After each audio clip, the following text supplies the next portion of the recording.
Good evening and thanks for joining us. For Eyewitness News tonight, I'm JBaron. Scott Light has the night off. Two prominent Raleigh politicians hit the streets today to hear how neighbors feel about the proposed Coker 2 development. Mayor Charles Meeker and City Councilwoman Janet Cowell went door to door this morning in and around the Oberlin Village community.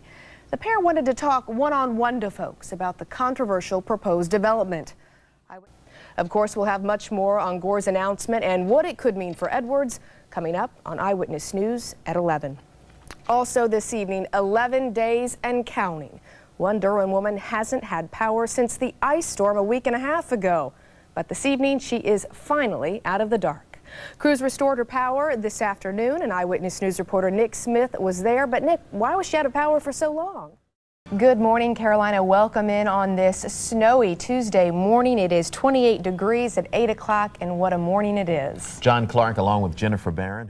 All right, thank you very much, Bill. Treacherous, insane, incredible, just some of the words that have been used to describe the storm that we're experiencing this morning. And again, we want to continue to show live pictures of what it's like outside. One of our first reports this morning came from John Sherman, who is live in RTP, where some really incredible snow has been falling. You're seeing right there a picture of downtown Durham, where the snow continues to pile up close to the bumpers of the cars. And there's John right now, and John looks like he has a guest with him who does not look appropriately dressed. That's certainly true, Jennifer. Eyewitness News reporter JBaron has actually been inside Camp X-Ray tonight. She joins us live from Guantanamo Bay, where she's the only Triangle reporter allowed in to bring us the story. Jennifer?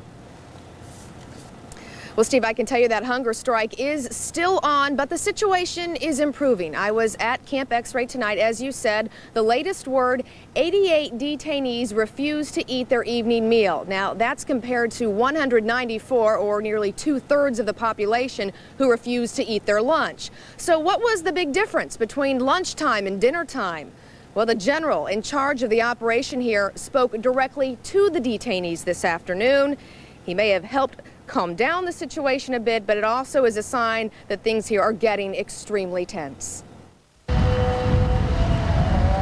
As dusk settles over Camp X-Ray and the nightly call to prayer goes out, detainees bowing to the east are calm, which is a drastic change from this morning, when half of the detainees joined in protest by pushing their bedding out of their cells and chanting, "God is great, there is no God but God." The vocal uprising was enough to cause armed guards to circle the perimeter. That, along with 2 days of refusing to eat, demonstrates the underlying tension building at Camp X-Ray. The detainees are uncertain about their future. They don't know what will happen to them, when it may happen, or if anything will happen to them. Major Steve Cox, a Marine based out of Camp Lejeune, says no one can give them those answers right now. However, General Michael Leonard, also of Camp Lejeune, made an effort to quell the rebellion by addressing the detainees for the first time Thursday over the loudspeaker. Major Cox relayed some of that message. The detainees' religion will be respected, and that their religious observance will be respected. That statement after a guard interrupted a detainee's prayer time this week because he was wearing a sheet as a turban. Yesterday, that was a policy violation. Today, the general changed the rules. Although he did let them know that while he was allowing them to fashion the headdress, that we certainly will inspect that from time to time. The general made other small gestures which resulted in a quiet night here. And he's made it clear he's now taking a very hands-on approach with the residents of Camp X-Ray. His intention is that once a week he will come out and speak to the detainees. Just to let them know, basically give them a status update on what he knows regarding their future. Now today, the general also told his troops they will be receiving extra cultural sensitivity training so they're better equipped to recognize different religious practices. It's one of the things that set off this hunger strike earlier this week. And on the point of those folks who are not eating, we are told they are being monitored for signs of dehydration and malnutrition. Steve, one major here tonight told me no detainee will starve here at Guantanamo Bay. Jennifer, you know, there may be some people in this country who are not overly concerned if these members of the Taliban and Al-Qaeda decide not to eat their meals. But you're there with journalists from all around the world. How is this story playing in their countries tonight? Well, I think today's developments, we've yet to see the ripple development in the world press from what happened today. But I can tell you that the world press has been coming here to Camp X-Ray for the last month or so. Everyone very focused on the operations here for a lot of different reasons. As a matter of fact, one journalist from Peru told me today, this is a global war. It's not just between the United States and Afghanistan. We have a terrorism problem in Peru. We want to see how you're going to handle this. A lot of folks in some of these different countries that are covering this issue here are telling me in their countries there are two schools of thought. Certainly there are those who can sympathize with some Americans who say, let the terrorists starve if they choose to do so. But others are very concerned with the humanity issues, and you have to recognize that here at Camp X-Ray, precedents are being set. The way the folks here are treated could determine how detainees are treated in other countries down the road, possibly including some U.S. citizens. So again, all eyes are on Camp X-Ray to see how the situation develops and where that will take us in the future. Steve? There's a lot at stake there at Guantanamo Bay in Cuba tonight. Jennifer Barron, thanks very much for your reporting there. Safe travels on your way. Well, Larry, it was an exciting morning here at the Rowan County Board of Elections, and that is where Elizabeth Dole took that first official step toward becoming a Senate candidate. As you said, she filled out an application to become a North Carolina registered voter. That process should take about 30 days, but I think it's safe to say she is moving full steam ahead. Elizabeth Dole showed up at the Rowan County Board of Elections at 10 o'clock this morning and wasted no time turning in her North Carolina voter registration application. Thanks. Thank you. You all have a good day now. Thanks so much. All right. Bye. And there's no mistaking what this step means. I'm a serious, going through a serious process now of assessing a potential race for the United States Senate.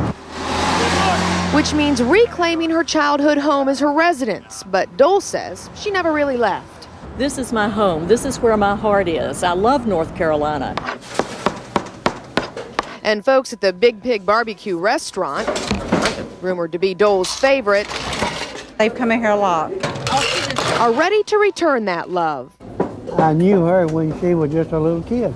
And to lifelong Salisbury resident Willard Fisher, that means something. I think she's done real good, and I like her, and I'll vote for her. Many locals not only see her as a candidate already, but many have her winning the race. I think it's great, and I think we all should be very proud of her accomplishments, and I'm looking forward to seeing it when she wins. Go, Liddy! Of course, her candidacy is not official just yet. In fact, she says look for a more official word from her camp sometime shortly after Labor Day. Now, coming up tonight at 6, join me as I sit down with a one-on-one interview with Elizabeth Dole at her childhood home, the place she is once again claiming as her official residence. You'll see that only at 6 here on Eyewitness News. Live in Salisbury, Jennifer Barron, ABC 11 Eyewitness News. Seven Springs is a town of about 170 people. Really, it's more of a village. And from the top of this hill, you normally get a gorgeous view of downtown Seven Springs. But today, like so many others, the downtown is buried underwater, and the water keeps coming. Just because it recedes up the road here, that don't mean that we're in good shape. We got to wait for all that water up there to get down here. Seven Springs Fire Chief Douglas Casey knows this is the downside to being so far downriver. The noose isn't expected to crest here until Thursday. It is in bad shape. Casey's fire department had to evacuate first to the rescue building, then again to a church on top of a hill. You got them out yet? 15, 20 minutes. The small Sunday school room is now a command post. And residents have banded together on their own, providing meals and a warm bed for those who need it, especially the National Guard troops who are working round the clock in the rain to protect this drowned-out community. Helping others somehow makes them forget their troubles for a while. Just can't hardly believe it. It's our family home. Kelly Griffin thought for sure her parents' home was high enough to be spared, but Floyd's floodwaters spare almost nothing. This is tough. I'd have never thought it got here.